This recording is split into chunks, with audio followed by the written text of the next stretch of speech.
台大经济系学生会正副会长选举，其中一组候选人的证件牵涉到族群加性别的歧视，这风波已经对校园拖到社会去了。台大经济系长随通报台大的性平会，会依照这调查结果来处理。若准真正违反到性别平等，上当会甲这学生退学。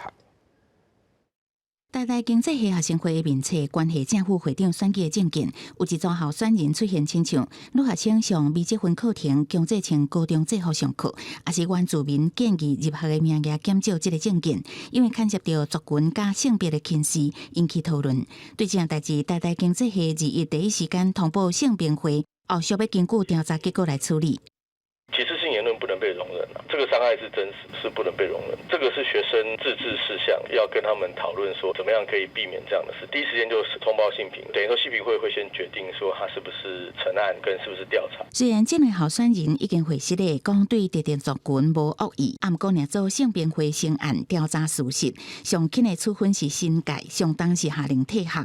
前台大经济系兼任教授张英峰认为，学生会是自治团体，对争取担任正副会长的候选人的证件应该爱规范。学生会是为了服务同学嘛？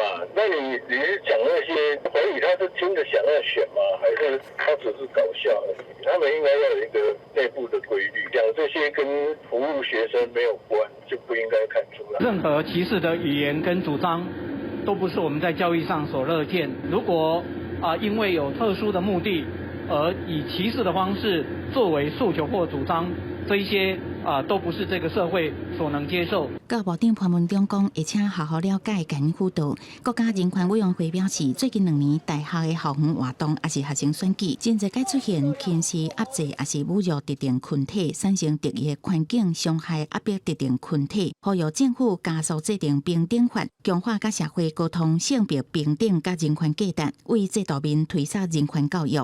记者综合报道。